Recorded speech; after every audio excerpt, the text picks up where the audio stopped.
All right, so I guess we'll start off this conversation. I guess in the news right now, a lot of the talk has been centered on Trump's comments about fully ethnically cleansing Gaza, and you've come out in previous statements and said that the Israeli regime's goals were to make Gaza completely uninhabitable, and that they've accomplished these goals.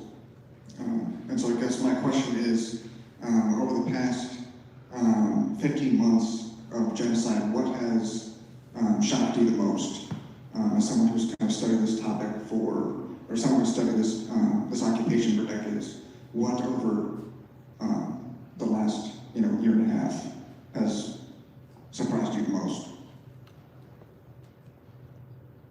I think the important thing is to see what's happened in the past 15 months in historical context. Israel has, since the 2000s, and in particular beginning in 2008-9, it has launched several high-tech killing sprees in Gaza, what it calls operations, and sometimes it uses the expression the mowing of the lawn in Gaza. And those mowings of the lawn have been extremely brutal. They generally, each new one begins where the last one left off. And the three main mowings of the lawn occurred in 2008-9, Operation Cast Lead, 2012, Operation Pillar of Defense, and then 2014, Operation Protective Edge. And if we look at some of the salient details of each of these operations and compare them with what happened in the last 15 months, you'll have a good sense of the continuities, but also the very significant changes that occurred after October 7th. Operation Cast Lead at the time seemed to have crossed a new threshold of barbarity. There were actually, up until October 7th, or I should say the aftermath of October 7th, by far the largest demonstrations in solidarity with the people of Gaza occurred during Operation Cast Lead. There were hundreds of thousands of people in the streets in places like London. And as I said, it appeared to have crossed a new threshold of barbarism by Israel. In fact, I wrote a little book on the topic. It was called "This Time We Went Too Far."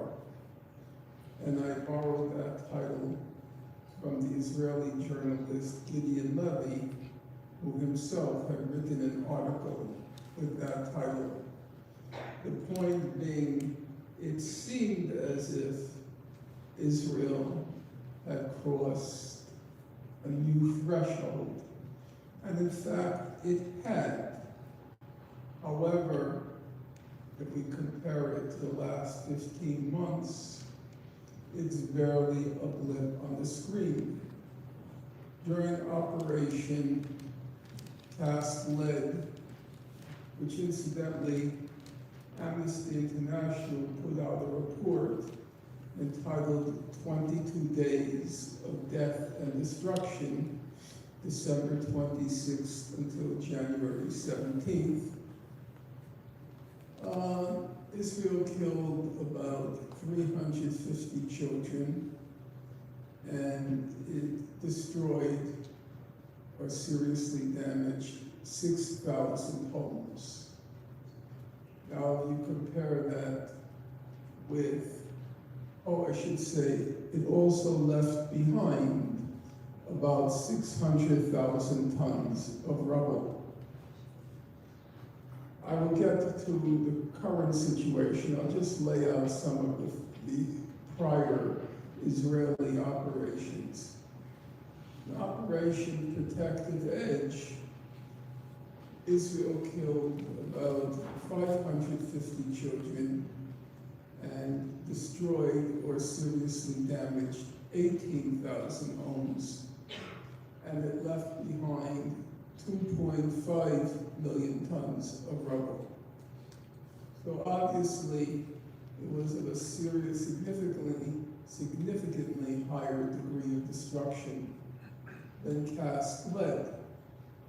It was of such a magnitude of destruction that the head of the International Committee of the Red Cross, his name was Peter Maurer, he journeyed to Gaza after Operation Protective Edge, and he said, quote, "In my entire professional life, I have never seen a scale of destruction as occurred in Gaza."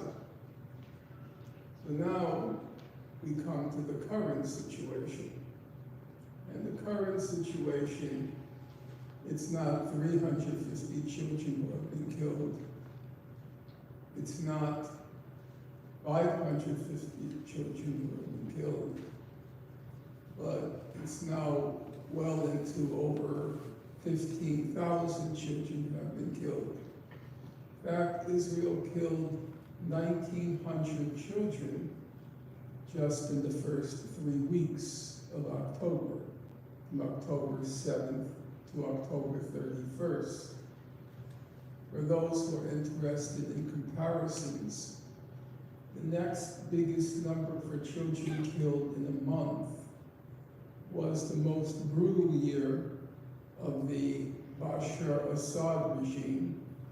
In 1 month in 2016, 279 children were killed. So you can make the ratio in your own mind versus 1,900 in 3 weeks of October. In fact, in the most brutal total year in Syria, and we're all told how brutal the Bashar Assad regime was, in the most brutal year, as many children were killed in Syria in 1 year as in 3 weeks in Gaza in October. I said to you that during Operation Cast Lead, there were 600,000 tons of rubble left behind. This time we went too far. I said to you that during Operation Protective Edge, 2.5 million tons of rubble were left behind. I've never seen such destruction in my entire professional life, said Peter Maurer. The current estimate for Gaza is 50 million tons of rubble, 20 times what happened during Operation Protective Edge. Well, the basic question then is, what's going on? Obviously, at some point, quantity turns into quality. If the quantity reaches a certain threshold, it reveals that something qualitatively different is happening. And that's the case in Gaza. Up until October 7th, the Israelis wanted to mow the lawn. But on October 7th, or directly after, they decided, as most of you know, being learned students at this really oppressive institution, that there's a cliche that every crisis is also an opportunity. And the Americans, after 9/11, they shed in the Situation Room, Mr. Cheney, Mr. Bush, Mr. Rumsfeld, and others. They shed some salty tears, and then they rubbed their palms in eager anticipation. This crisis is an opportunity. And they literally looked at the maps of the world to see what countries they can attack and what countries they can invade. And the Israelis, too, also, after October 7th, I have no doubt that genuine tears were shed, but then they quickly sobered up and saw this is an opportunity. And the opportunity was not to mow the lawn of Gaza, but to extirpate, to pull out by the roots every blade of grass in Gaza, half of which are constituted by children, and 70% of whom are refugees and descendants of refugees. So they saw an opportunity, and at that point commenced and at the risk of sounding inflammatory, and I will take that risk, not because I want to display bravado, but because I think it's, or rhetorical bravado, but because I think it's warranted. They proceeded to the final solution for the Gaza question. The final solution for the Gaza question. And that took basically 3 forms. 1, ethnic cleansing. They attempted, you might recall, that at one point, Secretary of State Anthony Blinken and his staff tried to cajole, exhort Mr. Sisi in Egypt to allow for the expulsion of the Gaza population into the Egyptian Sinai. And that was vetoed. Egypt said no. And so with that option not available, Israel proceeded to the other 2 options that were available. Number 1, there was simply the outright mass extermination. I don't believe, and I don't say this with any kind of glee, I say it because having read and studied and perused the scholarly record, I slowly but surely became convinced. I don't believe any rational person who has read or perused, which means to intensely read, perused the scholarly record, the documentary record, can reach any other conclusion than Israel was carrying out a genocide. I base that conclusion on the following facts. And I want to emphasize that what I'm conveying to you is not my feelings, it's not my sensibilities, it's based on what the factual record shows. The International Court of Justice, by a vote of 16-1, concluded there was a plausible case that Israel was committing genocide in Gaza.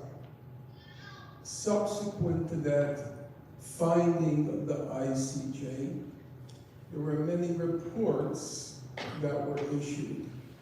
I will name 3 from a vast number that I could cite. Number 1, Amnesty International put out, I have to say, I'm not always impressed with Amnesty International's research or legal findings, but this time I have to say, they did a very thorough job. And they concluded a 250-page report by saying Israel was committing genocide.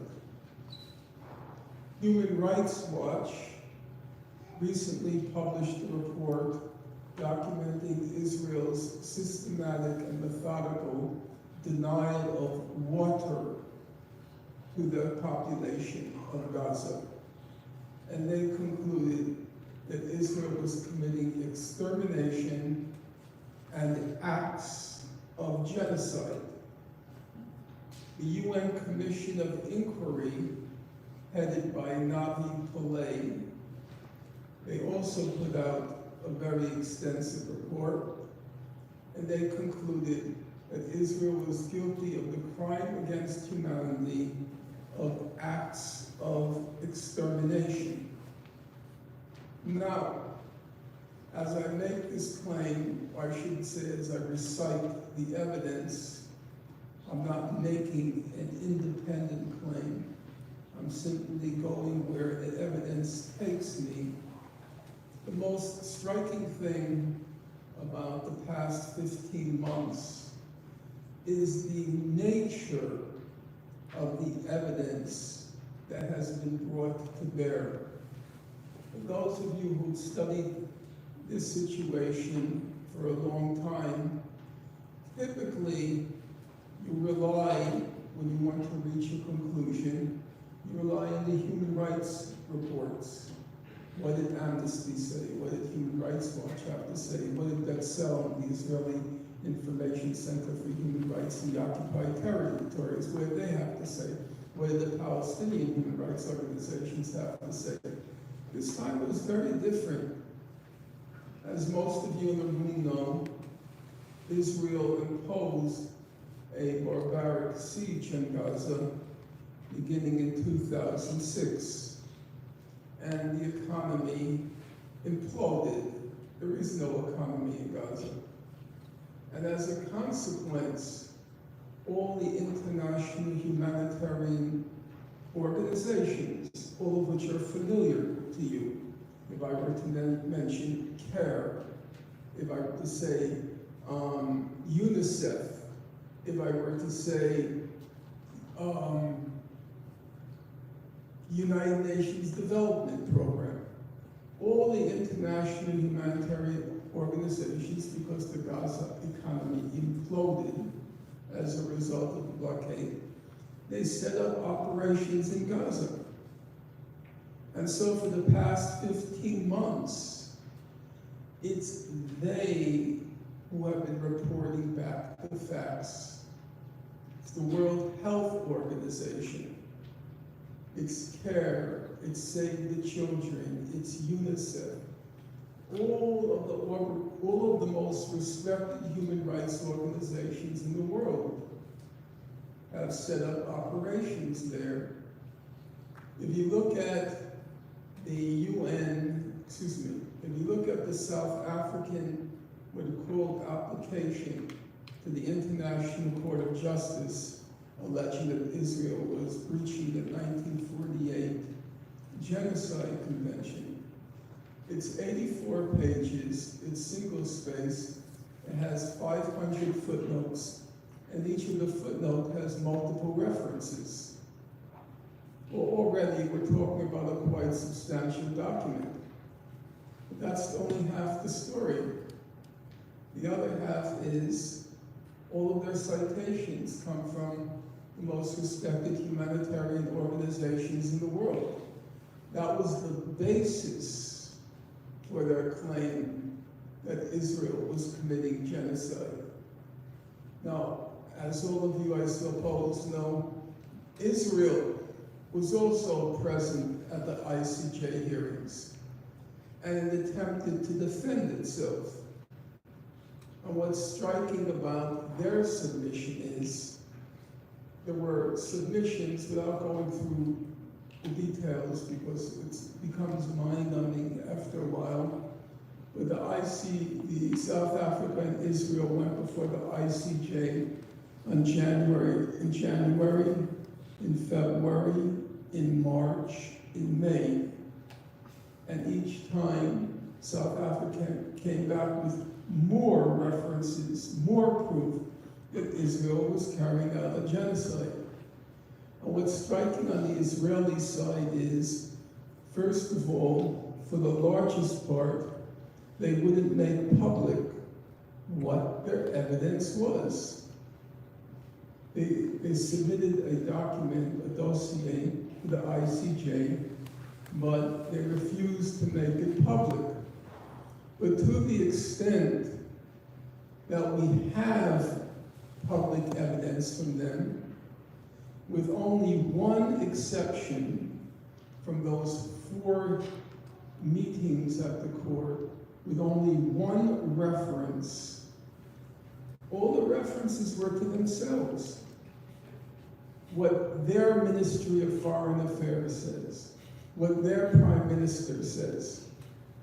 The bottom line was they had no evidence to support their claim that they weren't committing genocide. All of the evidence was on the other side.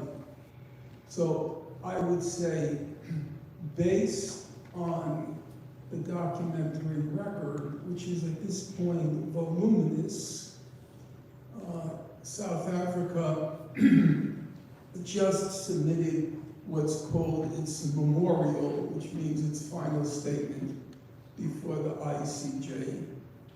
And it comes to, it hasn't been made public, but we know the numbers. It's 750 pages. And it has 4,000 pages of supplementary documentation. By any reckoning, that's a very substantial, a redoubtable collection of evidence. So when you refer to the genocide in Gaza, it seems to me that you're referring to an uncontroversial question. Now, apart from the outright extermination of the population, the other goal, which was perfectly obvious to anyone who was following what was going on in Gaza, and here I have a public record because I was interviewed several times. I said it was perfectly obvious what Israel's goal was. Its goal was to make Gaza unlivable. And then, because they couldn't carry out an ethnic cleansing due to the Egyptian veto, they were going to render Gaza into a condition such that there was no other option except for the population to leave. So they were creating a fait accompli. And that was perfectly obvious. And it has to be said, they succeeded. There are 50 million tons of rubble in Gaza. The estimate is it will take 15 years just to clear out the rubble, because the rubble is mixed in with unexploded ordnance and toxic substances. It would take 15 years not to reconstruct Gaza. It would take 15 years just to empty out the rubble. And that assumes that Israel would allow in 100 trucks a day, which is unthinkable, in my opinion. Having said that, I would also say, not in the least to diminish the pronouncements of President Trump or diminish the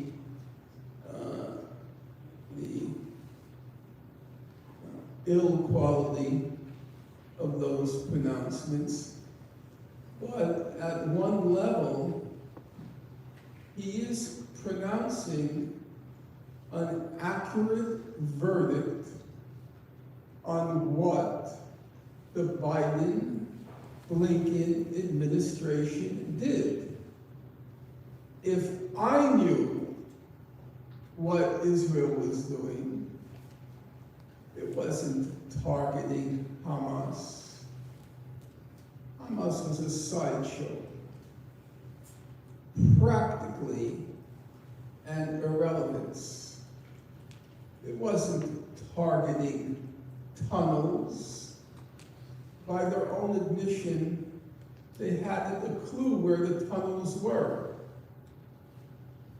They conjured up fantastical numbers like through Israel's conduit to the American consciousness, which is the New York Times.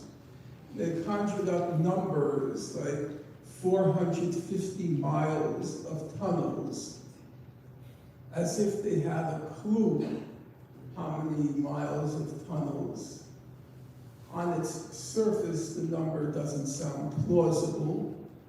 I come from New York City, and it may not be in the best shape, but we have a ramified subway system, which some of you might have been on. The New York City subway system has 430 miles of tunnels. So does it sound plausible that Gaza has 450 miles of tunnels? I talked to civil engineers in Gaza who laughed. Even Mr. Sinwar, the late Mr. Sinwar, he was only willing to go as far as 300 miles of tunnels, and he had a penchant for exaggeration, which is understandable. That's part of the psychological war. But 450? No. These claims are simply conjured out of thin air to justify what was the real goal. It wasn't targeting Hamas. It wasn't targeting tunnels. It was implementing the final solution of the Gaza question by making Gaza unlivable. And now the estimate is 92% of the homes in Gaza were destroyed or severely damaged. There is no Gaza as a physical fact. It's not there. So when Mr. Trump's golfing partner, Mr. Witkoff, when he pronounced a couple of days ago, he said, there's 50 million tons of rubble in Gaza, and there's nothing there, nothing left. And when Mr. Trump says it looks like the demolition zone, they're correct. That's just factually the case.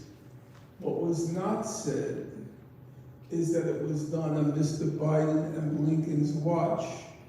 They enabled it, and they knew for sure exactly what Israel was doing. It was trying to solve forever the Gaza question. What surprised me the most? I would say I was surprised that Israel would get away with a genocide, an outright genocide in broad daylight. I did not expect that.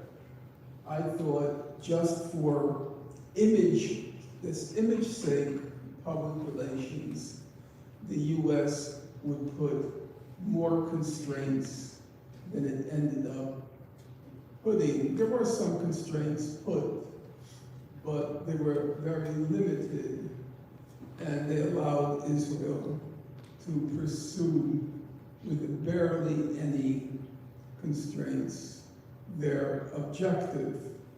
I would also want to add, which I omitted, but which I think is important, it's that if you're skeptical about the claim I made that the documentation totally supports the genocide charge against Israel, one of the things that was also very striking to me, aside from Israel getting the complete green light from the US with occasional, for example, when Israel killed the World Central Kitchen workers, the United States compelled Israel to let in a little more humanitarian aid for about 3 weeks. 3 weeks in April. That ended by the end of April, but for 3 weeks, the U.S. Put a little pressure because it was Westerners who were killed, didn't look good. So there was some pressure. But what I was about to say was, one of the most striking things, and this is hopefully a reading audience, is the collections of statements by Israelis from the top of the political system to the bottom, from one end of the spectrum to the other end, even though little more than a flea's hop separates one end from the other end of the spectrum in Israel. The number and the sheer pathology of this outpouring of genocidal hatred by Israeli Jewish society. So I would point in particular, for those of you who are taking physical or mental notes, there's the collection put out by South Africa on May 29th, 2024, and it's submitted to the UN Security Council. There's the collection put out by Lee Mordecai, who has his PhD from Princeton, albeit in Byzantine studies, but he knows how to do research. He put out a collection. There's the collection by the Professor Schatz at Sciences Po in Paris.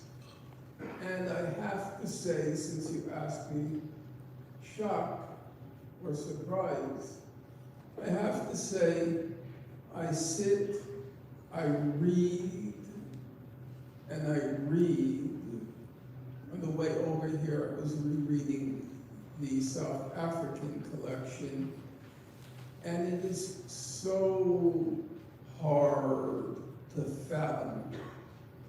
And I try to make sense of it.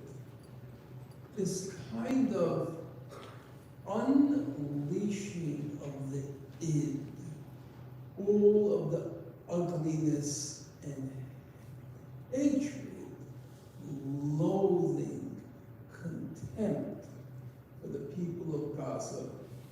It's as if October 7th gave them permission to express openly all those feelings that they harbored beneath the surface. And the level of sheer barbarity is really hard to fathom. So I say to myself, as I was saying today on the plane over here, I said, well, maybe October 7th really just so shocked them, drove them to this frenzy of madness. But then I say myself. Our country passed through 9/11. And I was teaching at a university at the time. And I have distinct recollections of the administration, the faculty, making a very determined effort to distinguish the perpetrators of 9/11 from Muslims and Arabs in general. You might recall even President Bush made some gestures towards that distinction. But in Israeli society, you really can count on the fingers of one hand the number of people who have dissented from the genocide in Gaza.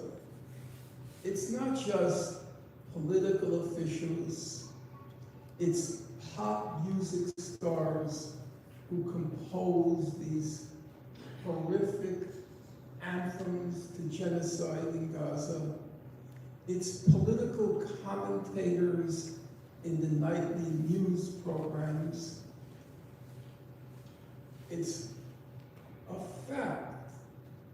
The genocide in Gaza is not a state project.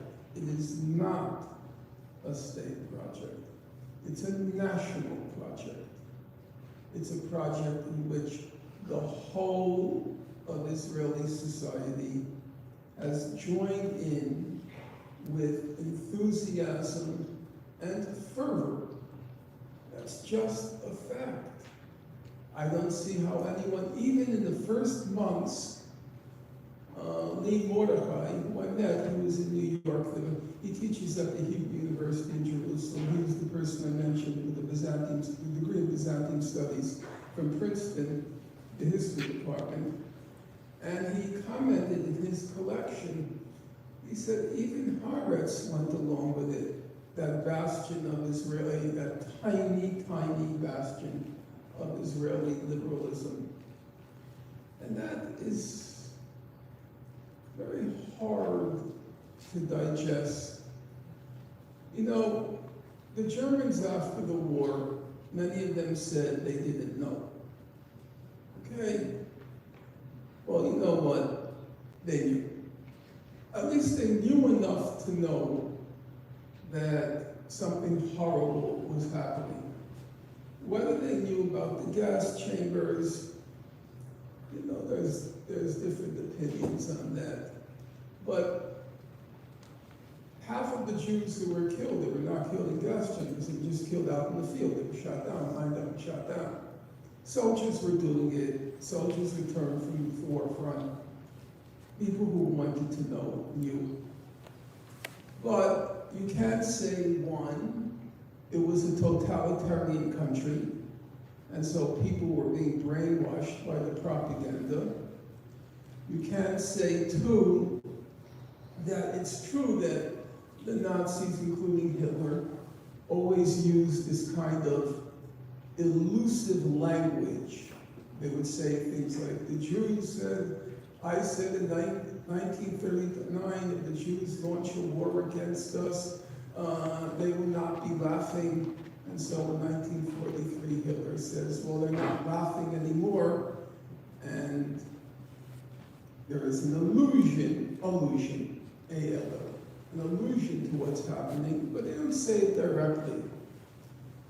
That's not true in Israel. They post it on all the social media.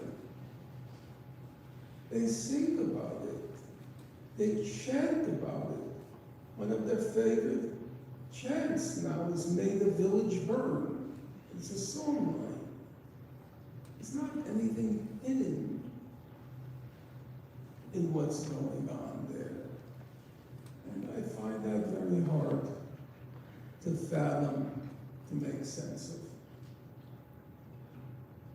So you touched on South Africa's legal case against the Israeli regime and how it was really the first to puncture this narrative that you call essentially Israel's biggest propaganda which is the idea that this is somehow a war between two parties instead of what it actually is, which is just a genocide.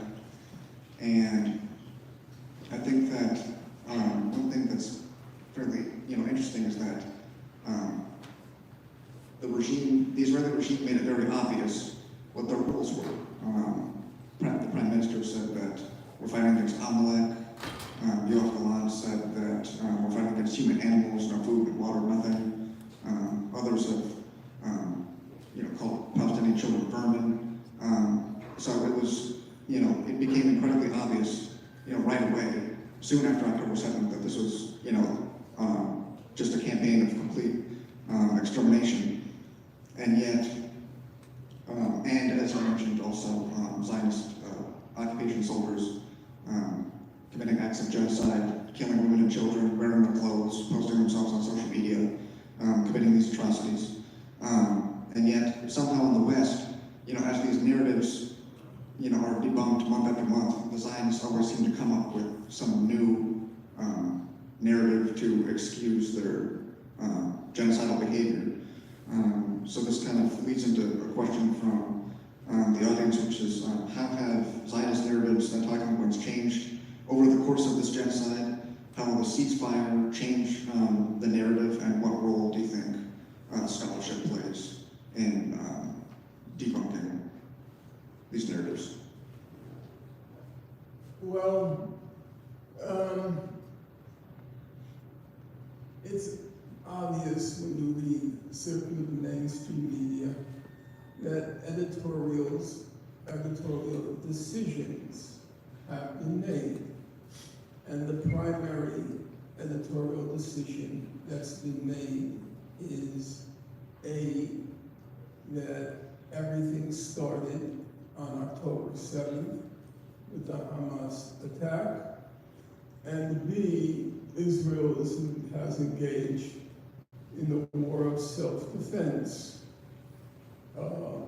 against Hamas. And that is repeated to the point of almost absurdity. You'll have every other paragraph of any article pertaining to Gaza in the New York Times. You will have every other paragraph repeating those two claims. It all started on October 7th, and Israel is engaged in the war of self-defense. And I do acknowledge that you can make, but broadly speaking, you can make out a distinction between the facts of the situation, where I don't believe there's any serious controversy, versus what you might call moral judgments, where judgment being what it is, people can agree or disagree.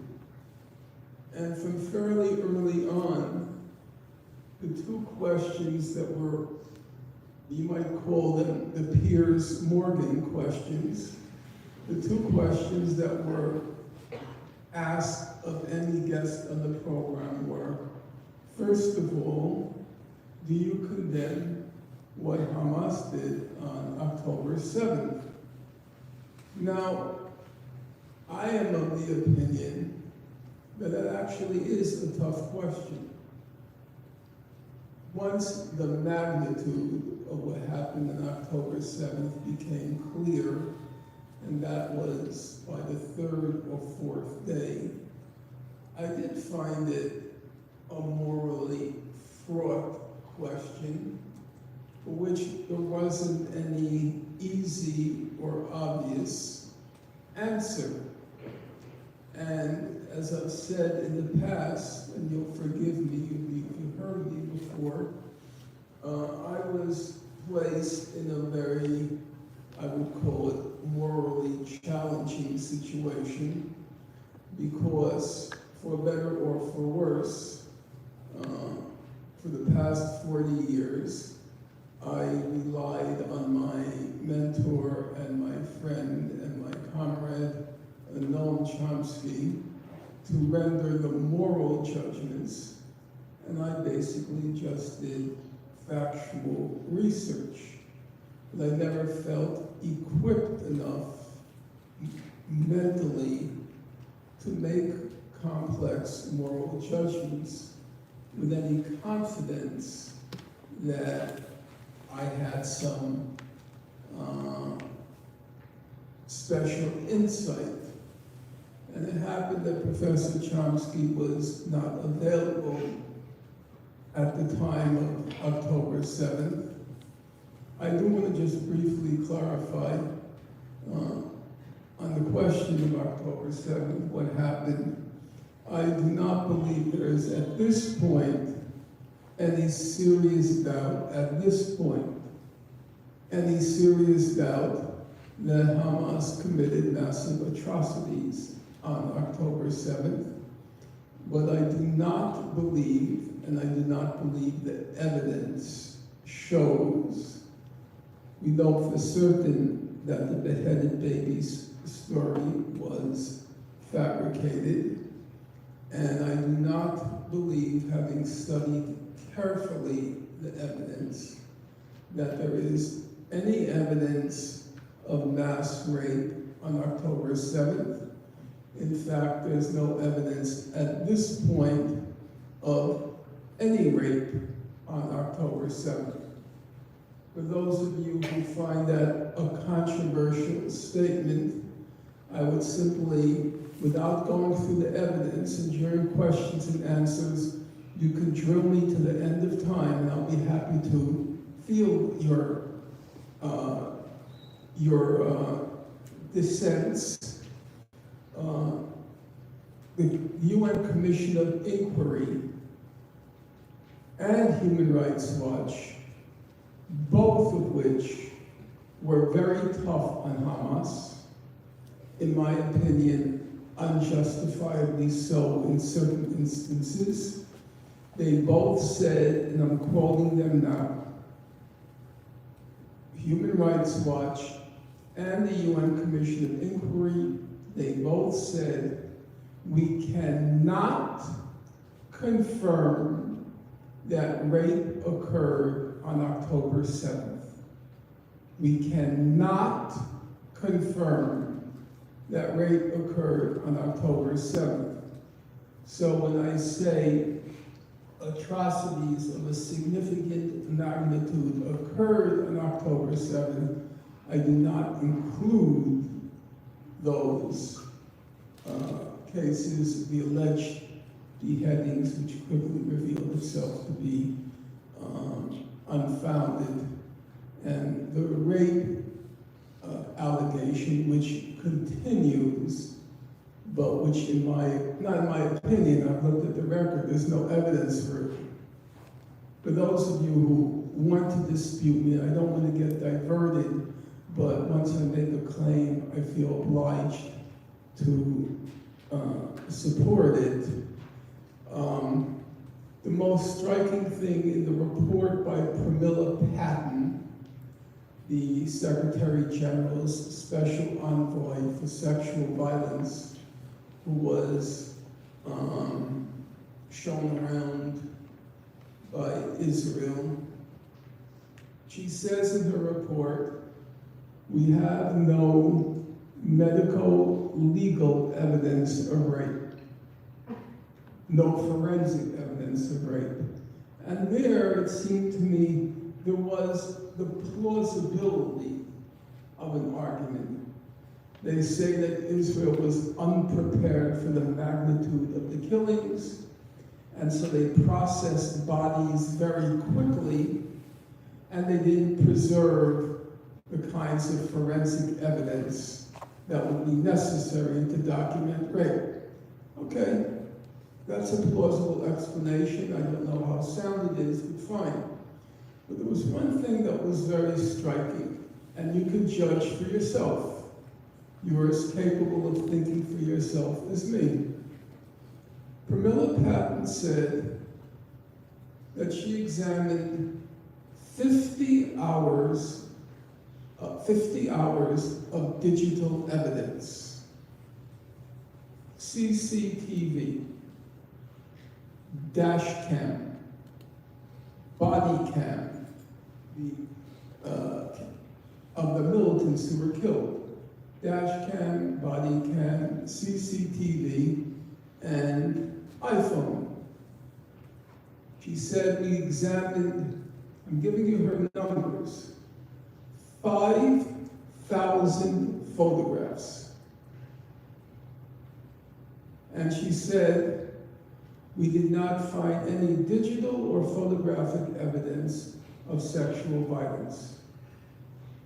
No digital or photographic evidence of sexual violence. What do you conclude from that? We were told that, for example, at the Nova Music Festival, there were all these gang rapes occurring. The so-called witnesses, they said we were hiding while these gang rapes, which we saw, were happening. Okay. And all of you witnesses, 30, as many as 32, at least 17, as many as 32, 36. Your generation photographs everything with your iPhone. You get up in the morning, you go brush your teeth, you photograph it. You gargle, you photograph it. You go into a restaurant, you photograph the meal. You photograph everything. It's just a reflex. You know, my generation, a photograph was actually a very unusual, special event. Cameras were not widely available, but your generation, when a person flips through his or her phone, there are 10 zillion photographs there. And you're telling me nobody took out an iPhone to photograph these rapes? The Israeli soldiers, amidst the battles, they're photographing and posting it all over the social media. But not one person. Bear in mind, she didn't even limit herself to rape. She said, we found no digital or photographic evidence of sexual violence.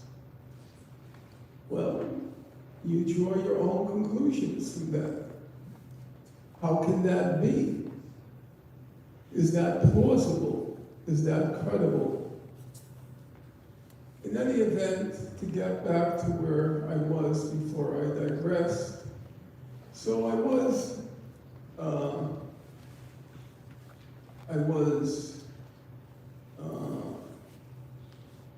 you know the expression Weltschmerzen, where you feel like the world's burdens are on your shoulder? And so I knew many people would be curious what I had to say. And so it did take me a long time to think it through, October 7th. And the main reason why it took a long time to think through is because a lot of people, they went along. They go on Piers Morgan and they go, yes, what happened October 7th was horrible, it was terrible, it was awful, it was barbaric. Because that was the litmus test. If you didn't say that, you're no longer part of the conversation. You're out. So in order to get on again, you have to say it. And most people looking at quite horrible things that happened, they were ready to say it. It wasn't a burden on them to say it. I heard last week or so that a person who I respect a lot, I won't name him because it's unfair, he's not here to defend himself, but a very honorable person. And my name came up in a conversation. He said, oh, Norman, he's pro-Hamas. And that bothered me, not because I'm afraid of the label. It bothered me because the person I have in mind is extremely smart and a very decent guy. And it bothered me because it was such a stupid statement. It was so ignorant, it was beneath him to make that statement. Why did I hesitate to pronounce what happened, what Hamas did evil? So I will tell you why I hesitated. I spent the last 15 years of my life chronicling the horrors in Gaza. I read all the human rights reports. I didn't read them once. I didn't read them twice. I read them at least each 3 times.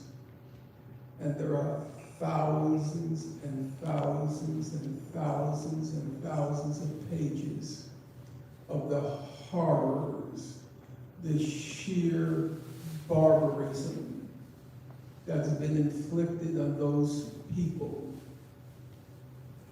If you go back, for those of you who may not be familiar with all the facts, Gaza becomes Gaza after the 1948 war. 70% of the people in Gaza are refugees or descendants of refugees. Half are children. Now, if you go back and look at the record, there's one red thread that connects that period from 1948, when Gaza came under Egyptian administration, to 1967, when it comes under Israeli administration, and then thereafter. And the one red thread connecting both periods is every outside observer who goes to Gaza, the same image leaps to mind. E.L.M. Burns, who was the primary UN representative in Gaza during the Egyptian years, he says Gaza is a concentration camp. You all know Al Gore. His father was a senator. Al Gore's father, he visits Gaza soon after the June 1967 war. He comes back, he testifies in Congress. What does he say? Gaza is a concentration camp. Then, Baruch Kimmerly, a sociologist at the Hebrew University in Jerusalem. He writes a little book in 2002 called Politicide. How does he describe Gaza? The biggest concentration camp ever. Then, Giora Eiland, the former head of Israel's National Security Council. How does he describe Gaza in 2004? Quote, a huge concentration camp. Now, Giora Eiland is not a peacenik. He's been among the most aggressive in the past 15 months, pushing for this final solution. He says it will be a good thing if epidemics spread in Gaza. That's what he said. It's a good thing if epidemics spread in Gaza. If you doubt me, take out your iPhone and just Google Giora, G-I-O-R-A, Eiland, E-I-L-A-N-D, and then Google epidemics. So he's not a peacenik, but he says Gaza is a huge concentration camp. Now bear in mind, all of the descriptions I just gave are before the medieval siege that Israel imposes on Gaza in January 2006. Israel purposely, it says so, we want to keep the Gaza economy on the brink of total collapse, just at the edge. So they say we're going to impose on the people of Gaza a humanitarian minimum diet. A humanitarian minimum diet. They proceed to calculate. If it sounds demonic, it is demonic. They proceed to calculate the caloric intake of each person in Gaza, and they're going to only admit enough food so as to avoid mass starvation, which won't look good. So they put the people on a starvation plus diet. They bar chocolate from entering Gaza.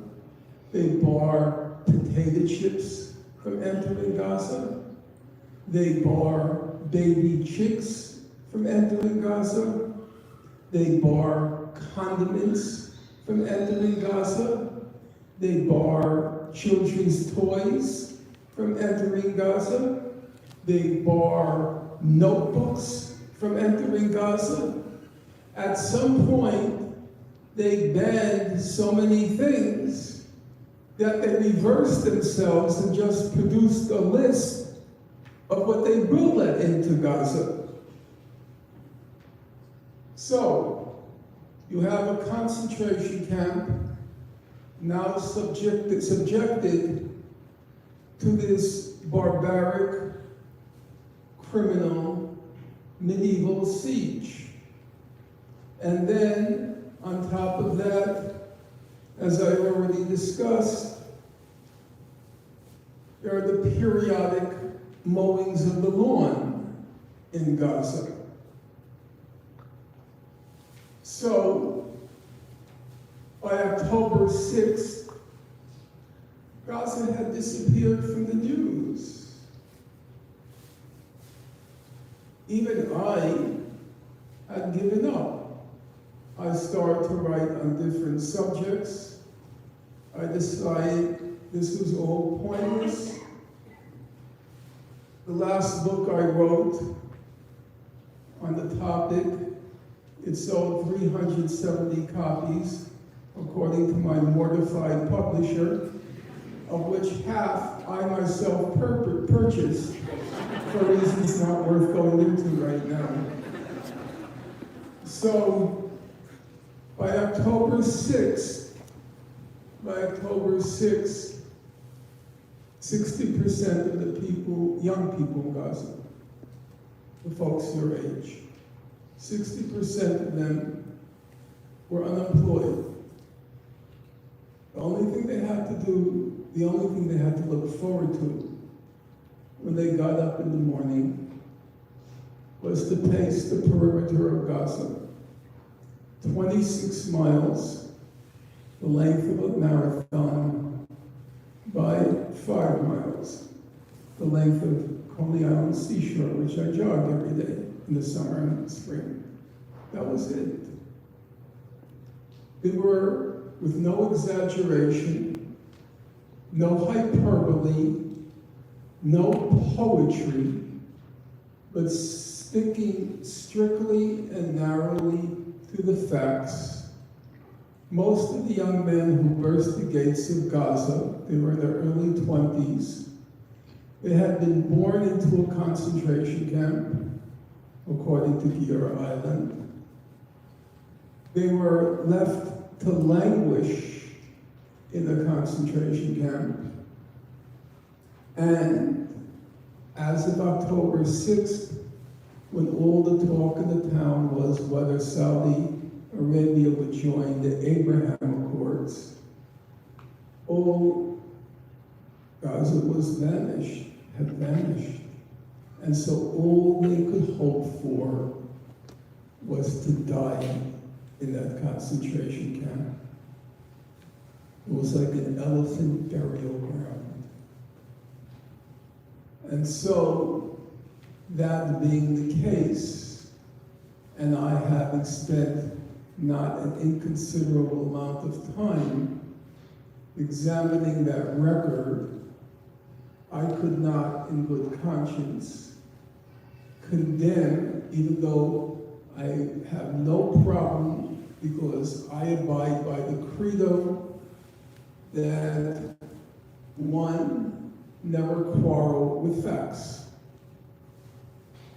Or as Vladimir Ilyich Lenin, who some of you know as the leader of the Russian Revolution, liked to quote the British proverb, facts are stubborn things.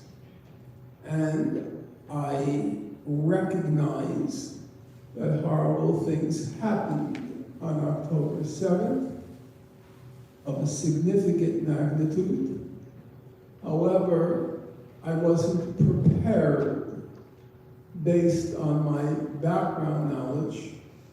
I wasn't prepared, I wasn't ready, and frankly, I wouldn't, full stop, condemn Hamas, or in particular, the acts of the young men on that day.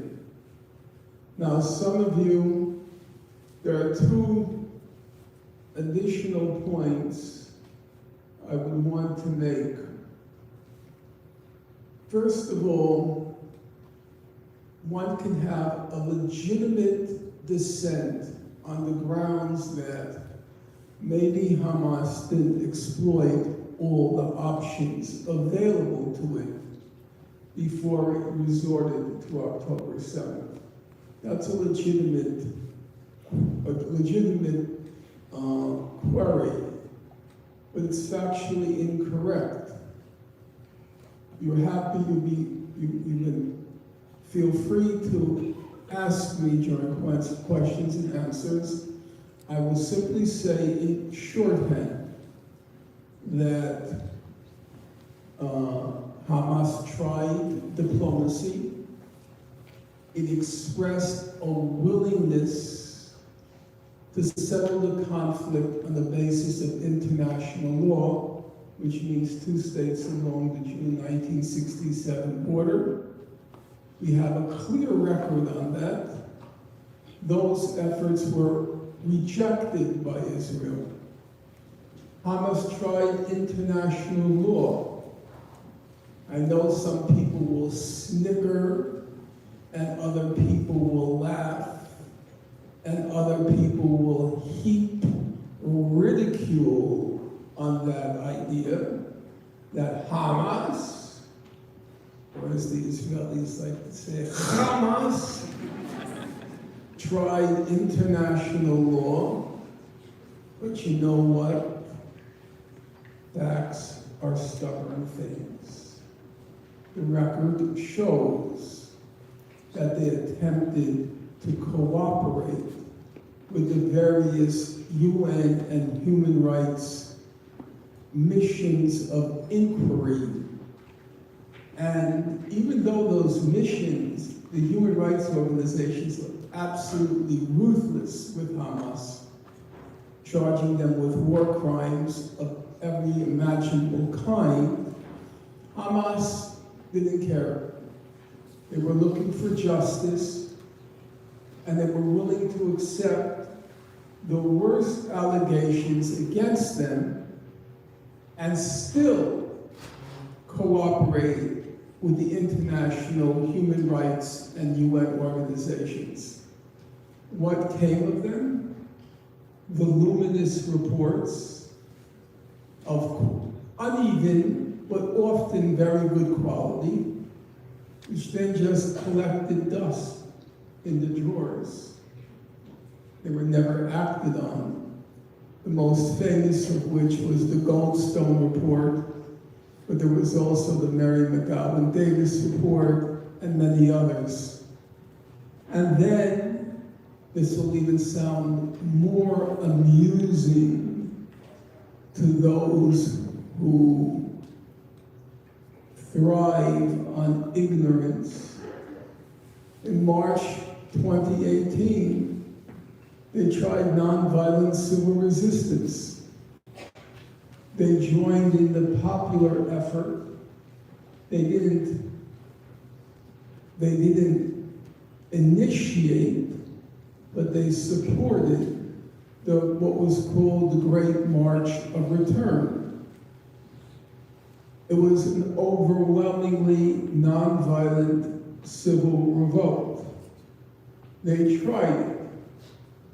In fact, I had urged that strategy on them in the book I wrote, Gaza, an Inquest into its Martyrdom. And I was quite optimistic about its prospects for success. What happened? We know exactly what happened. A UN Commission of Inquiry, it published a 250-page single-spaced report. And what did it find? It found that when the Great March of Return began, overwhelmingly nonviolent, Israel lined its best snipers along the perimeter fence with Gaza. According to Israel's own testimony, every bullet fired hit its mark. That's Israel's testimony. Well, what was the mark? According to the Commission of Inquiry, and I'm quoting them now, Israel targeted, T-A-R-G-E-T-E-D, targeted children. Israel targeted medics. Israel targeted journalists. Israel targeted disabled people, for example, double amputees. The report said that these people were targeted even as they were between 100 and 300 meters from the perimeter fence. And it said that they were visibly engaged in civilian activities. So when you hear now 65 foreign physicians, medics, and nurses testify that Israel has been targeting children in the skull and in the chest in Gaza, there's nothing new under the sun, if you know the record. So Gaza tried, Hamas tried diplomacy, it tried international law, it tried nonviolent civil resistance, and they all failed. Then you have to ask what seems to me an obvious question. What options do they have? What options do they have that weren't exploited? What options do they have except what they did, or to be born into, languish in, and die in a concentration camp? Now, I do believe that one can say consistently that atrocities occurred while reserving judgment on condemning Hamas.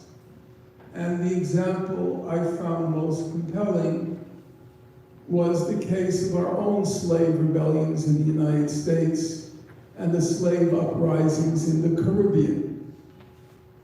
And for example, if you look at our own country, for example, the bloodiest of the slave revolts was the one carried out or led by Nat Turner. And it was very brutal. Nat Turner gave the order, kill all white people. That was the order. Kill all white people. And then they proceeded to disembowel men, smash the skulls of women, and behead. They did behead babies and tossed them in the fireplace. And what's most striking when you read the history of Nat Turner is to look at the abolitionists. Some of you here will have heard of William Lloyd Garrison. He was the editor of the famous abolitionist journal, The Liberator. And when you look at his commentary on the Nat Turner revolt, he says atrocities occurred. There can't be any question about that. You're killing men, women, and children randomly, systematically, and randomly, both. And he says these are atrocities, but he does not, if you read it, and I advise you to read it, you just Google Nat Turner, William Lloyd Garrison, Liberator, and it'll come right up, 1831. He never condemns Nat Turner. You know who he condemned? He condemned white people. That's correct. He said, we, meaning the abolitionists, we warned you. We kept telling you, if you treat people this way, don't be shocked by what happens. If you treat people this way, don't be shocked by what happens. And I think that's the proper, that's a good, the abolitionists were very impressive folks.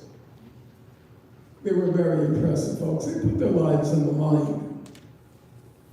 They were not the most popular folks on the block. They were courageous, they were brilliant, they were terrifyingly eloquent in their mastery of the English language. You just pick up any speech by Frederick Douglass, and there's nothing in the modern world, in our country, that remotely compares to any of his speeches. It was true of all of the abolitionists, Thaddeus Stevens, William Lloyd Garrison. They were brilliant, they were courageous, but they recognized a simple fact. Slavery was in your face every day. You walk down the street, and there are auctions going on. And in the face of that reality that's hitting you every day, how can you condemn Nat Turner? Nat Turner was a very smart guy. Everybody said that Nat, white and black. White and black. They all said that Nat is a very smart guy. Very few people match him in wit. And one author, his name will come to me, a good author on Nat Turner. He said, if you want to understand Nat Turner's rage, if you want to understand his rage, it came from the fact of what the author wrote. Stephen Oakes. He said, the prodigious chasm, a nice expression, the prodigious chasm between what Nat Turner aspired to be and the condition he was born into. He was a brilliant guy. And by some fluke of fate, he emerged from the womb of a black woman in the South. And there was that prodigious chasm between what he rightfully could aspire to be and what this fluke of fate had conspired to put him in a condition where he was born, languished in, and was destined to die a slave And that's the people of Gaza. I know it's not. People, they think it's overly sentimental. I will just give you one tiny anecdote. A tiny anecdote. There's the current president of the International Court of Justice. Her name is Julia Sebutini, and it's my strong belief that she is on the Israeli payroll. And she wrote a dissent in one of the ICJ cases having to do with Palestine and Israel. And I read the dissent. It was from July 2024 in what's called the legal consequences of Israel's occupation. And it was clear to me this was plagiarized. She couldn't possibly have written this. I'm not going to go into my reasons why, but that was my clear belief. I don't know web technology at all. So I've never looked at social media, but I have a person who does do that for me.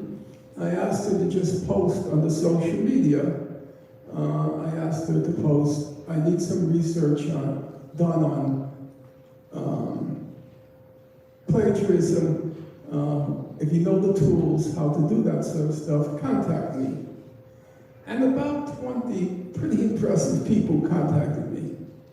They sent back 5 examples, 6 examples of plagiarism. And then this young fellow from Gaza, Majid Abu Amer, he sends me back 35 pages, double column, and says, and proves that she plagiarized 32.2% of her dissent. He currently is a researcher at an institute in Doha. But it was just another reminder for me how many talented people there are in Gaza who face the same fate as Nat Turner did when he set out with his Confederates on the fateful day in 1831. Now, having said that, there's one other question that remains, the second Pierce Morgan question. The first is, do you condemn what happened October 7th? And the second is, what did you expect Israel to do? Or doesn't Israel have a right to self-defense? And I have to say again, I didn't find that an easy question. And I had to think hard about it. Because everybody was saying, of course, Israel has a right to self-defense. But self-defense, in my mind, meant that Israel would then, were that true, that they have a right to self-defense, it would mean they have the right to inflict yet more violence on those people. And that didn't sound right to me. There was something there that just didn't hold together. And so I would just want to make one clarification.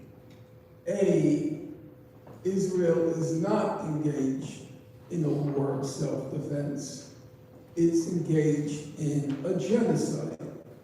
So if Pierce Morgan were honest, the honest question would be, do you believe Israel has the right to commit genocide? Not, do you believe Israel has the right to self-defense? But let's leave that aside for the moment. Let's set aside the genocide And let's limit ourselves to the narrower question. Does Israel have the right to self-defense? Were it truly a self-defense, does it have that right? And so I'll put the question to you. Let's take the case of a woman whose spouse is a batterer. He batters her and batters her and batters her.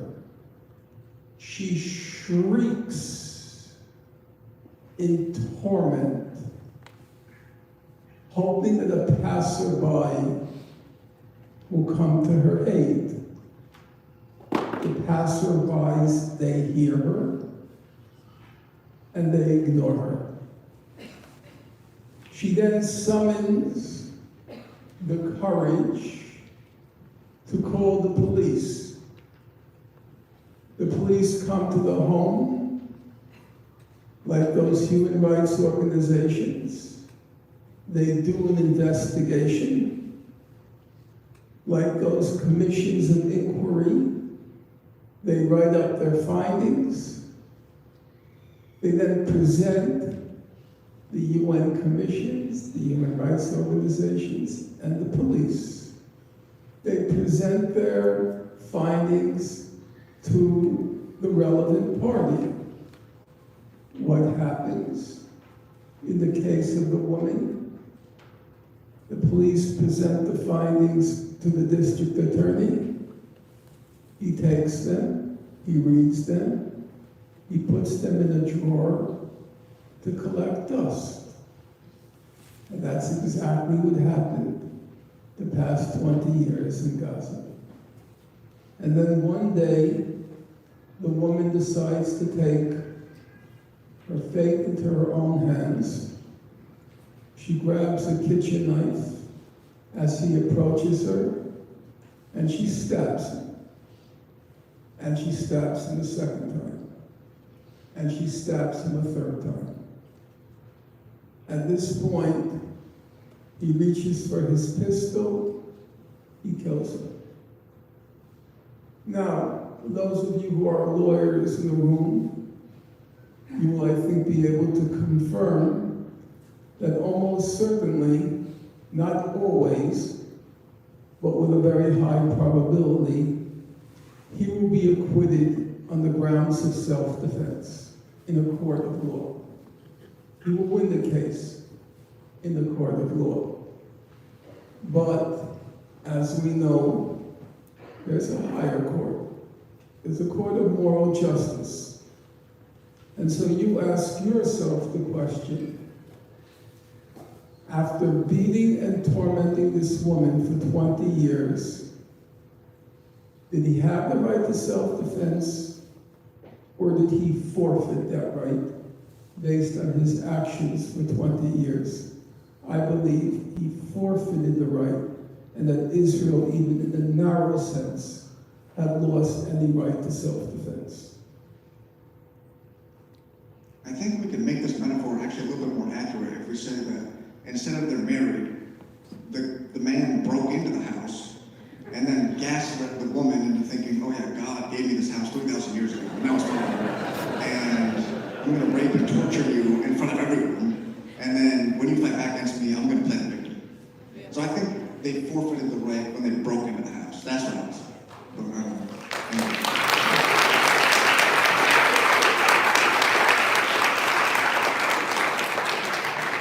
Also, I'll write my book, you write your book. catching Zionists plagiarizing other Zionists is classic norm, so I like that whole anecdote. Okay, so we're just going to open it up now to the audience. We have two mics here and here, and so make lines if you want to ask one more question, and then have people like usher you to the mic. And try to skip the anecdotes, leave those to Norm, so just get like straight to the question because we only have a limited amount of time, so let's just keep it concise.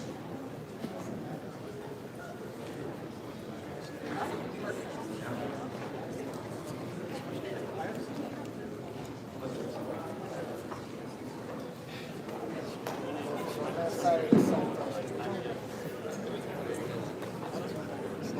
yeah, sorry. Hi. Can you hear me?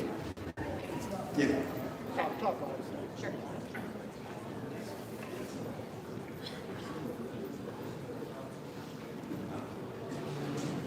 Okay, yeah, I think. Wait, test the microphone. Can you hear me? I can't actually. You can.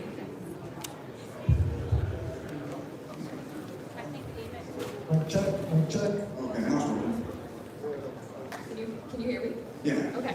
Just speak loud. Just speak very loudly. Sure. So what's your take on the efficacy of these like third movements within Israeli society? Things like Ontim Bi'achad, like the standing together movement. So like hoping for a change to arise from within Israeli society. I know we're focusing on like, I don't know, 60% or more that have like actually been in favor of like the expulsions in Gaza. But yeah, hopefully to end on something more optimistic.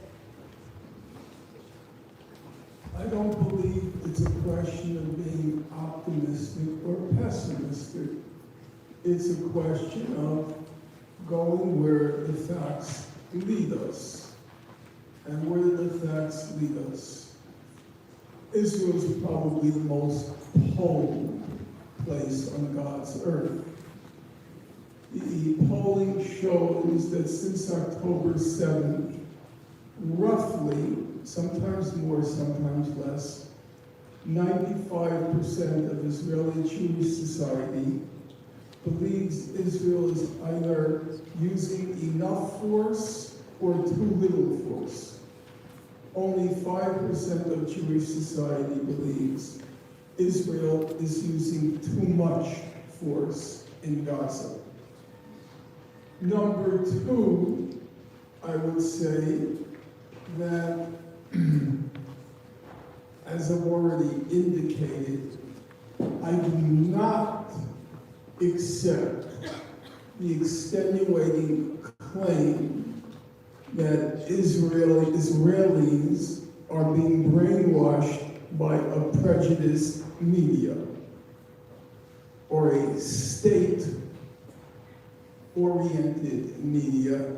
I do not believe that is a credible claim for the simple reason that Israel has among the highest level of participation in the social media, per capita, in all of those paraphernalia, and they have a very clear sense of what's going on. And if 95% believe Israel is using sufficient, of that 95%, about 40% believe that Israel is not using enough force, then I think one should reasonably conclude that for the time being, there's no point in trying to look to Israel for a solution to the situation. It is as if during the civil rights movement, one were trying to look for a solution among the white folks in the American South. It wasn't going to happen. It required the intervention of the federal government, combined with a mass mobilization of the African American community in the American South, and combined with, for various reasons, support by white liberals in the North, in order to finally break the system of segregation in the, at least the legal forms of segregation in the American South. And I think it's as pointless today as it would have been during the civil rights era to look for a prospect among the whites in the American South. Wasn't going to happen, and it's not going to happen now. There is a murderous frenzy in that place right now. and if change comes, it won't come internally, in my opinion. Okay, that's one. Yeah, can you hear me? Just speak very loud. Yeah, okay. I'm speaking loud as I can. So I think Kareem's last comment is a perfect segue to my question. I'm going to give some background and I'll explain why in a bit. So I'm a Palestinian who grew up in Jordan. And when I was about 16 years old, I'm 25 right now. I've been living off scholarships and I'm doing my PhD here right now. And so your comment about the biggest chasm was very relevant. And the reason I mentioned this is I was 16 years old when I left Jordan, and it's been a wild ride the past 9 years.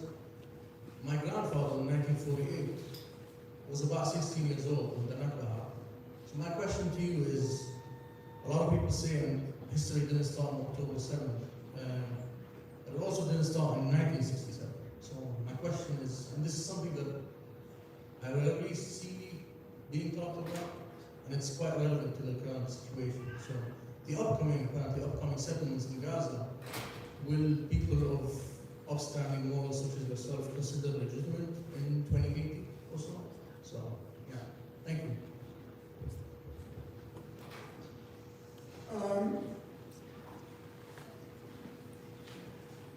There's a truism of history. It's not a happy truism. But truisms are just facts. They're not happy or unhappy, they just are. And one truism is that might, over time, becomes right. How much time must elapse before might has established itself to the point that it has a right? I can't answer that question. I can't give you, say, 20 years, 30 years. I can't really answer that question. I think it should be obvious to lucid minds that if, for example, a Native American were to knock on the door of my apartment in Brooklyn and say to me, according to my information, my ancestors' home was right here where you live. So I'm asking you to vacate your premises. I think a lucid person would say, I believe a lucid person would say, I have the right to remain in my apartment, even as I acknowledge that that right was established over time by the initial use of might. I know that's true. I think both propositions are true. It was might that established the fact, and that over time it became a right. Now, how do you establish the point in time? I would say that at this moment, I believe the correct approach is to defer to the authority of the established legal institutions, be it the International Court of Justice, the UN General Assembly, the UN Security Council, the human rights organizations, for whom, without exception to my knowledge, acknowledge that Israel has a right to self-determination within the pre-June 67 borders, but it has no title to any of the West Bank, no title to East Jerusalem, no title to Gaza, and that, as the ICJ ruled, in July of this past year, Israel is now engaged in an illegal occupation of the West Bank, including East Jerusalem and Gaza, and that Israel has to leave. The occupation is illegal. Now, I recognize that that's not a satisfactory answer to you. And the only thing I could say is, I don't believe as a political matter, my personal judgment is of any value. As a political matter, I believe the wise strategy is to try to exploit the international consensus to force Israel to bow to the current consensus on how to resolve the conflict. So I'm not going to even venture a personal opinion for the very simple reason that I don't think any two people in this room will agree. At what point does that might become right? At what point? I don't think there's an answer to that. And therefore, one has to then defer to the pragmatic judgment of the international community and its uniform on that subject. Even if you've listened to the most recent statements by Bassem Naim, who's the current international representative of Hamas, he's a very smart guy. It's like the Nat Turner story.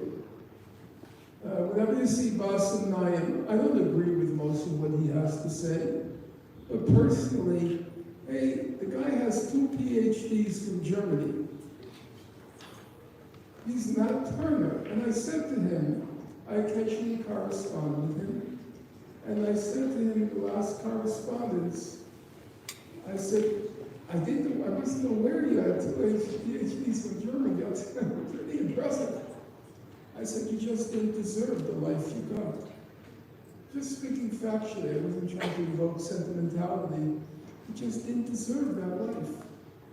And then he wrote back to me, and he recited this long list of all the members of his family who have been killed since October 7th.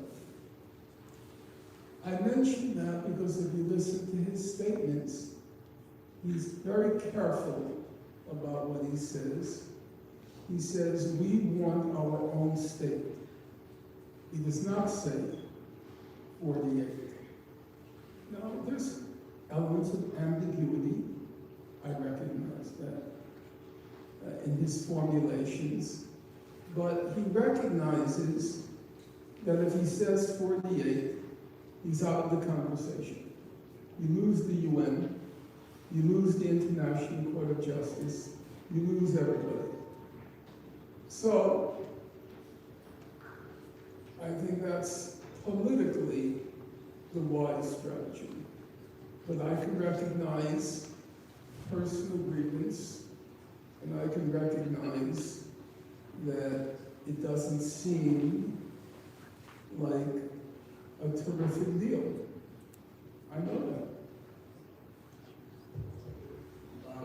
There's 2 things about that. First is that it will invite, this will cause an inevitable cycle that will invite people who are closed off to the conversation, who are kicked out of the conversation, to be like, all right, then I'll just accumulate my mind and wait for enough time to lapse to become right. So that will cause quite a bit of chaos in society. If we as humans consider that. It may or may not. Yes, it may or may not. Second thing is,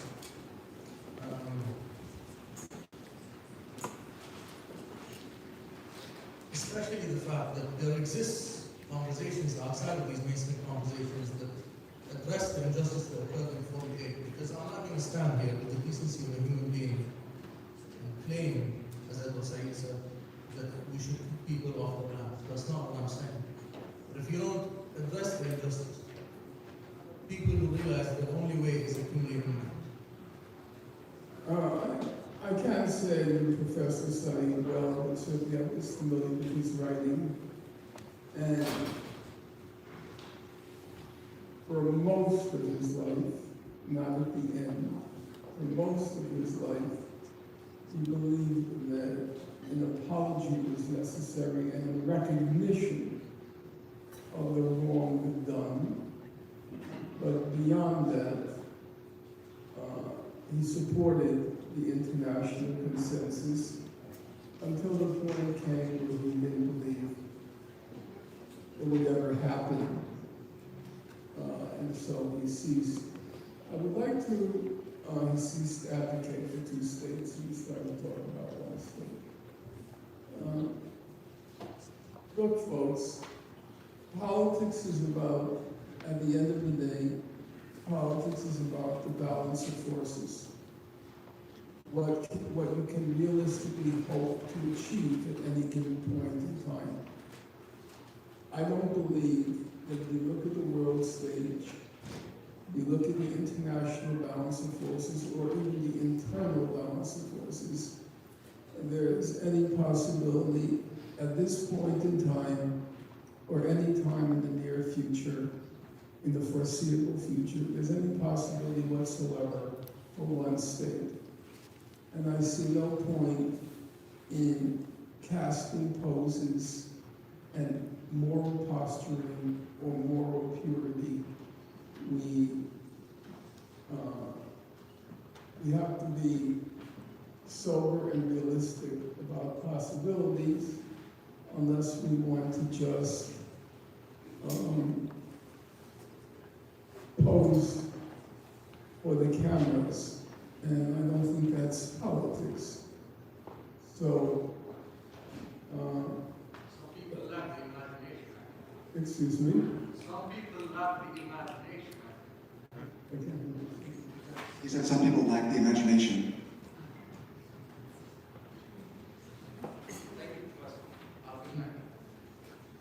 Okay, let's move on to the right-hand side here.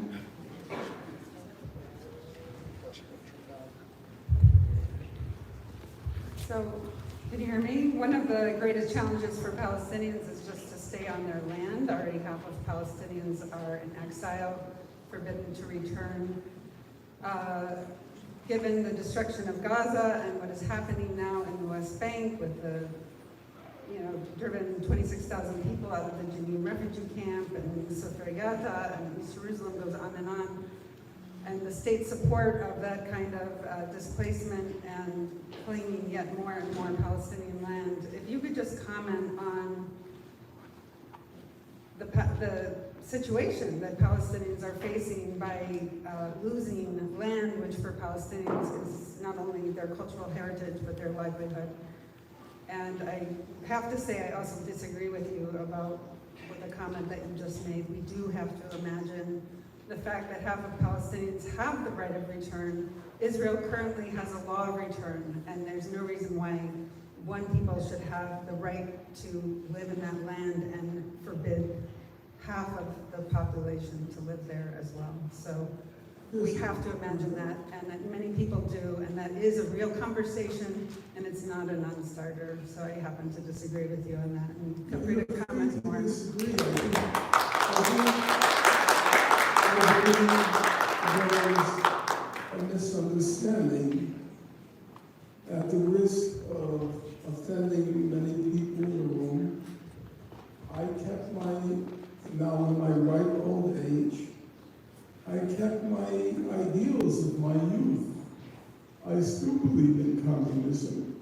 I still believe in a society in which wealth should be distributed according to need, from each according to his ability to each according to his need or her need. I still believe the full development of each is the precondition for the full development of all. But the fact that you keep your ideals, you preserve your ideals, does not mean that you become oblivious to trying to achieve change in the here and now. What are the possibilities in the here and now? I'm not talking about 10 years, 20 years. Obviously, I won't even be around in 20 years. So what is realistic now? And that requires a careful analysis of possibilities. You know, if we face a financial crisis, would it make much sense for me to say, hey, I'm a Marxist, we should abolish money? Well, Marx believed that in communist society, you abolish money. Is that a solution? Am I lacking in imagination if I say, no, I don't think that's the right solution to the financial crisis? I like, and I still like, John Lennon's song, Imagine. And I don't think we should, look, you may snicker, but I don't think we should give up on those ideals. Imagine all the people, and so forth. But are those realistic possibilities now? You can preserve your imagination, but also, at the same time, be ruthlessly realistic about what can and can't be achieved. Bernie Sanders called himself a socialist, a social democrat. But the demands he put forth were not particularly radical. He said every industrial country in the world has them. He didn't demand socializing the means of production, which used to be a standard socialist demand, or socializing the commanding heights of the economy, as it was called. He said, let's start with Medicare for all. Now, anybody recognizes that's not exactly a radical program. Canada has it, the Scandinavian countries have it, England has it, the only one who doesn't have it is us. So he never, to his credit, when people said, you know, Bernie, running for national office now, stop with that socialist stuff, it's gonna hurt you. He didn't, he kept to his way. That was the ideals he embraced as a teenager when he went to college, and he never gave up on them. So I believe you can do both. You can preserve your ideals. Professor Chomsky remained to the last year or day. He would always describe himself as a libertarian or anarchist socialist. But he also supported the two-state settlement of the Israel-Palestine conflict. Because unlike many others, and I knew Professor Chomsky, I think, as well as anyone apart from his children and his immediate relatives, whatever you want to say about Professor Chomsky, but one thing that I'm certain, he was absolutely determined to see real change in the real world. It wasn't about cameras, it wasn't about popularity, it wasn't about training for cameras. He was dead committed to real change in the real world. And I think we have to find also in that spirit, that balance. You preserve your ideals, but you also try to effect real change in the real world for people who are really suffering.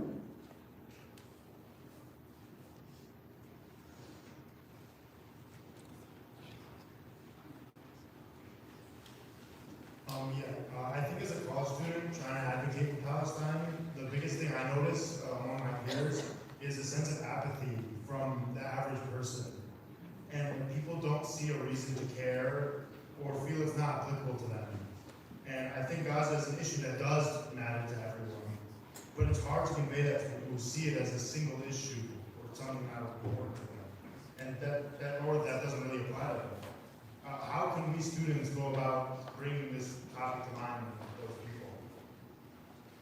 Well, first of all, there's one bottom line fact. for the past 30 years and more, there's no issue on any college campus that galvanized student populations to the magnitude of Palestine itself. Gaza came later, but the whole picture of Palestine. I'm sure it's still true today, if you were to have a meeting on Tibet, maybe 10 people would show up. If you have a meeting on Somalia, maybe 12 people would show up. If you had a meeting on Syria, 11 people would show up. But when it came to Palestine, you can confidently expect to see hundreds show up. So as much as you might lament what you call the apathy of your fellow students, it also remains the case that Palestine has been by far and away the focus of attention on college campuses in our country. Now, I do believe, in the spirit of the question, that there is now a very serious issue at hand on the college campuses, including your own, and one which can, if correctly handled, engage the whole of the campus community. And that's the issue, the burning issue of free speech. Something very dramatic happened after October 7th on our college campuses. First, there was the upsurge of support that manifested itself primarily in the encampments on the college campuses across our country, and eventually spreading to Europe and then the rest of the world. And then, and here I use an expression that people might find offensive, but I believe it's factually accurate, and I'm perfectly happy to present my argument. The billionaire Jewish supremacist class got into action because the encampments were so successful, because they captured media attention, they brought to bear their spectacular wealth to blackmail and take hostage college administrations by threatening that if you don't crush the encampments, we're going to withhold our alumni donations. And because we're talking about billionaires, we're not talking about trivial sums of money. We're talking about literally $50 and $100 million at a shot. So billionaire Jewish supremacists like Bill Ackman, who had donated $50 million to Harvard, he made future donations conditional on two things: crushing the encampments and ousting the president, in that case, Claudine Gay. Same thing happened at University of Pennsylvania, where another president, President McGill, was ousted.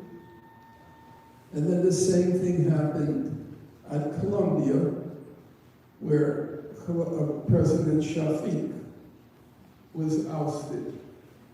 There is nothing, and I know the history, that remotely compares to that in all of American history since the founding of the principle of academic freedom, which occurred in the early 1900s with the formation of the AAUP, American Association of University Presidents. Nothing like that has ever happened, not even during the McCarthy era. 3 Ivy League college presidents, 3 were ousted before our eyes.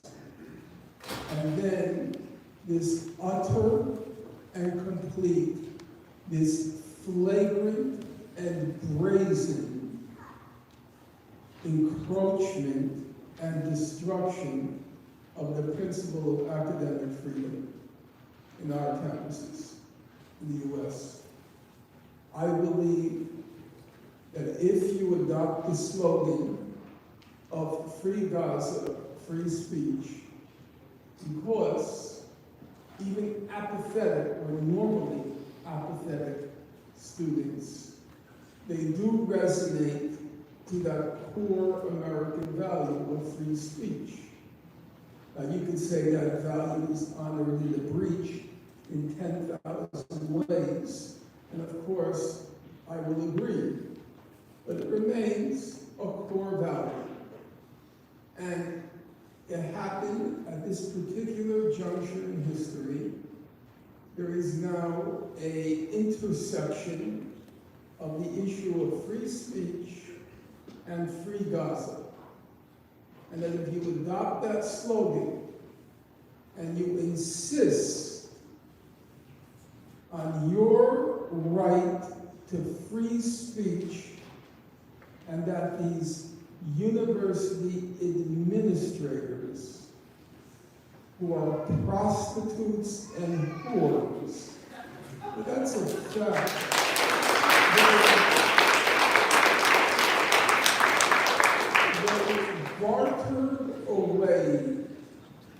They bartered away the most fundamental principle of university life in our country. Is there anyone, any university administrator who doesn't praise the principle of academic freedom? Isn't that a core value in our university system?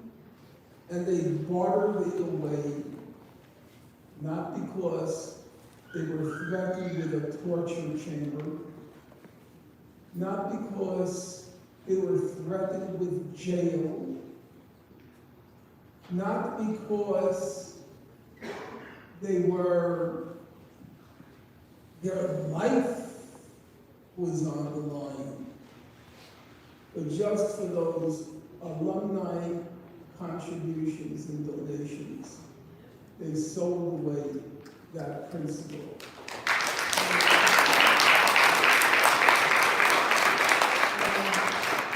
I do believe, I'm not saying this for its rhetorical effect, that the young people in this room, you have a real challenge ahead of you. That right is being systematically eroded in our country. That right to free speech.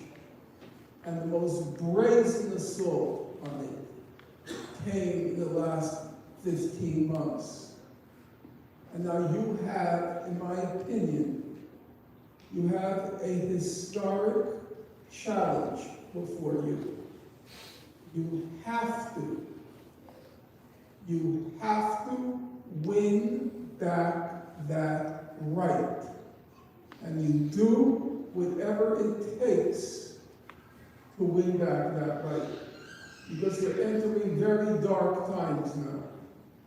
And if you lose that right, you won't even be able to articulate in public your dissent or your disagreement with what's going on in our country. And so, in my view, it's a historic task that now weighs on the shoulders of your generation. You're smart. I've never doubted the intelligence of the young people. I continue to teach when I'm allowed I continue to teach at a public university. Most of my students are either sons and daughters of immigrants or they're lower middle class or working class white folks. The ones who are being supremely shafted by our society.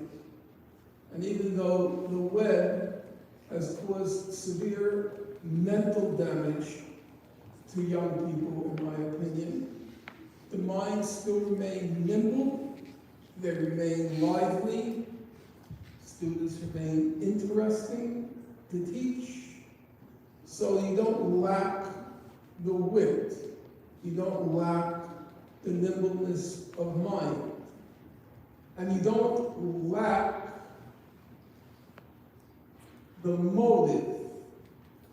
Our country is being stolen from us, and it's being, those of us from whom it's being stolen, they're being silenced.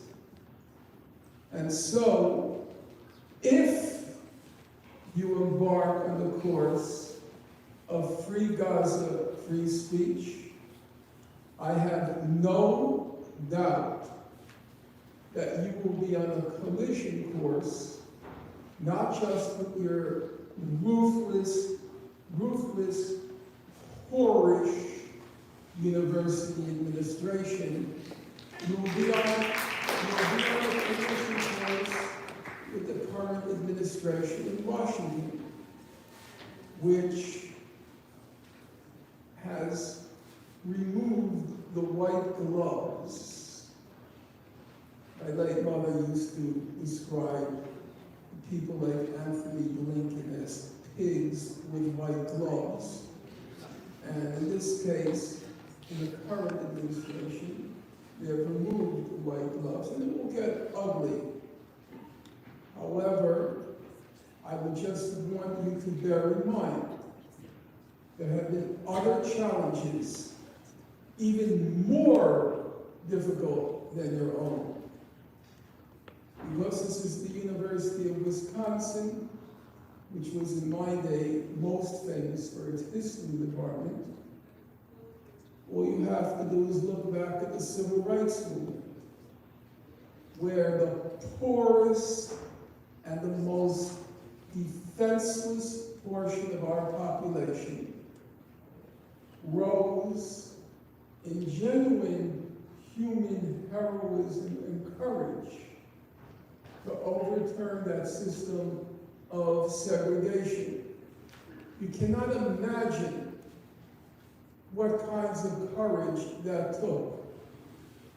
When young people in the American South, when they went into the little hamlets in the South, because they wanted to recruit people to come for a demonstration. And when they went into those little hamlets in the South, the chief of police was in the Ku Klux Klan, the mayor was in the Ku Klux Klan, all the police officers were in the Ku Klux Klan, everybody in the jury, if you got that far, was in the Klan. And in many of those hamlets, when you went in, you didn't come out. And they risked going to jail en masse and hard labor. They risked it to change, obviously, their country, not just their country, but their own lives. But I believe the same challenge is here for you. It's your own life. What happened the past 15 months is kind of mind-boggling. The principle, when President Shafiq from Colombia went before the House committee and completely capitulated, completely caved in, like a sycophant and lick spill and a groveler before the committee. One person commented afterwards, they said, 2 words never came out of her mouth. 2 words words never came out of her mouth. And you know what the 2 words were? She never said the words academic freedom. Completely vanished. Completely disappeared.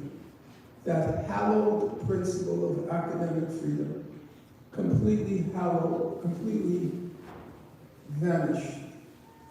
And so I believe that young people are now in the position of being in the vanguard of our society to wrest back that right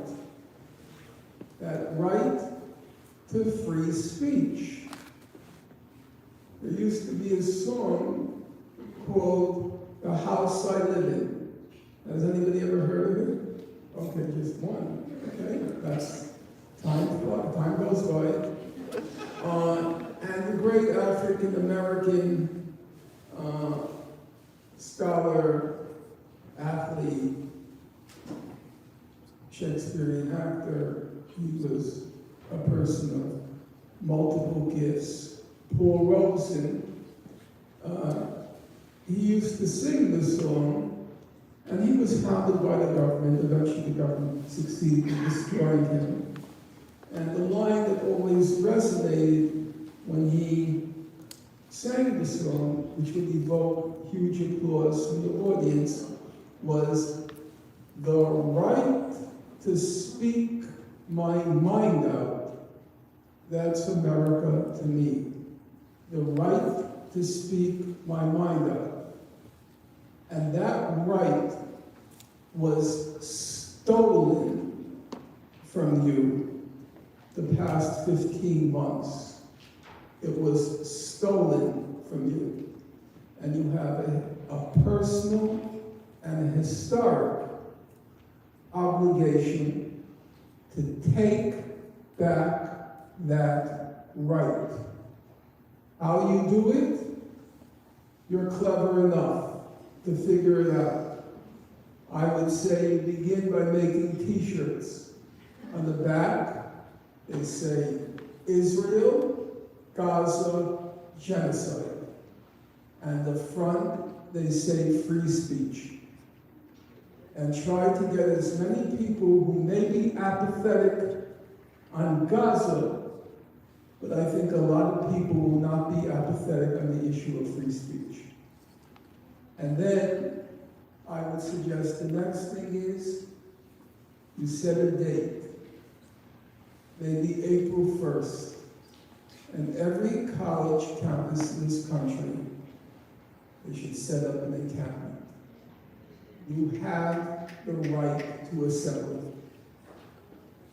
Those encampments were not crushed because they were contentious among the student body, apart from a handful of students who pretended to be afraid, pretended to be fearful, pretended to be uncomfortable, because that's what they were told to pretend, to then give the billionaire Jewish supremacist class a pretext to crush the anti-genocide movement by saying, well, we're not giving money because Jewish students feel afraid.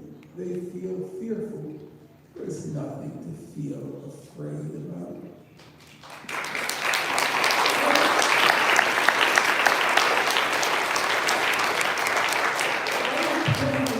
I have visited many of the encampments. They were about as fearful as Woodstock. This was just completely conjured nonsense, but it provided the pretext for what they wanted to do because the encampments were successful. They did draw a lot of public attention onto what Israel was doing in Gaza, which was their purpose. I will only add one last comment, which will not be popular, but remember, politics is not a popularity contest. It's trying to reach truth so as to give clear guidance as we go forward. It's my opinion that even though the money would have been the deciding factor at the end of the day, because schools are no longer run by representative faculty and distinguished scholars, they're basically run as a fundraising operation. Nonetheless, I do believe that the woke culture proved to be a complete and total disaster, and it was predictable. Because our country, and I am not a patriot, at least in the ordinary sense, I am from another tradition. However, the fact of the matter is, in our country, it was a ferocious struggle to win that right to free speech. And that struggle was overwhelmingly led by people on the left who demanded the right to advocate things like the right to advocate the overthrow of our government. That was the right that anarchists, communists, socialists, they fought for that right. Now you may laugh at it because you don't know the history. It went all the way to the Supreme Court many times. And finally, that right was won. In our country, now many of you have no clue about this, you do have the right to advocate the overthrow of the government up to the point where it might turn into violent conduct. But the right of speech is preserved in our country. In the 1980s, do you know what the signature civil liberties issue was? It was whether or not the Nazis had the right, to march through a community of Holocaust survivors in Skokie, Illinois. And believe it or not, the courts ruled they did. They had that right of assembly. And those were considered great victories for the principle of free speech. And then along came this woke culture and said we have the right to cancel speech which makes us feel uncomfortable, which makes us feel unwanted, which makes us feel unsafe. And I wrote a book on the subject, and if you look at page 37 of the book, I said this is a recipe for disaster. Because if a Palestinian student says, I don't want that speaker from the IDF to come to our campus because he makes us feel unsafe, uncomfortable, and unwanted, I said it's only a matter of time before the other side says, we don't want that Palestinian representative to come to our campus because he makes us feel unsafe, unwanted, and unsafe, unwanted, and uncomfortable. And I said, this is going to be a catastrophe. The one thing I didn't anticipate at all was when our side said we feel unsafe, unwanted, and uncomfortable, all we have are our bodies. The other side had billions of dollars behind it. And so the donor class, they adopted all the language of woke culture and said, we're not giving you any more money because Jewish students feel unsafe, unwanted, and uncomfortable. And unfortunately, our side had no answer for that because we had given up on the principle of free speech and substituted for it this idiotic notion of you're allowed to cancel speech that makes you feel uncomfortable. That's a ridiculous idea. It was always thought that the whole purpose of college education was to make you feel uncomfortable about your settled beliefs, to shake you up a little, to make you rethink what you always believed. And that idea was discarded, and even though I don't believe that free speech would have survived that concerted onslaught that began after October 7th, nonetheless, our side, so to speak, made it very easy by handing over that argument. I say all this because if you're going to successfully win back that right, then you have to have serious discussion among yourself. What are we fighting for? There's no shame in life to make errors. Everybody makes errors. The shame or the problem is if you don't learn from them. And you have to look back and assess what worked and what didn't work.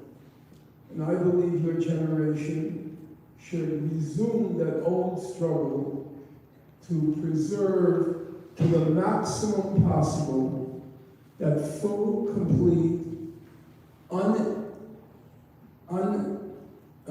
infringed upon right to free speech. Because we have only one thing in our favor. The other side has the money. They have the power. They have the media. They have everything. But there's one thing that they don't have, or two things. They don't have truth on their side, and they don't have the numbers on their side. If we stick to the truth and we mobilize our numbers, I still believe we have a good chance to win. Stick to the truth and mobilize our numbers. And I think free speech, free Gaza, it's true that Israel was in real time on the silver screen carrying out a genocide in Gaza. It's true. And I believe that there are enough people who don't like the idea that they have been silenced on college campuses, that you can reach the numbers and undo the damage that was done the past 15 months.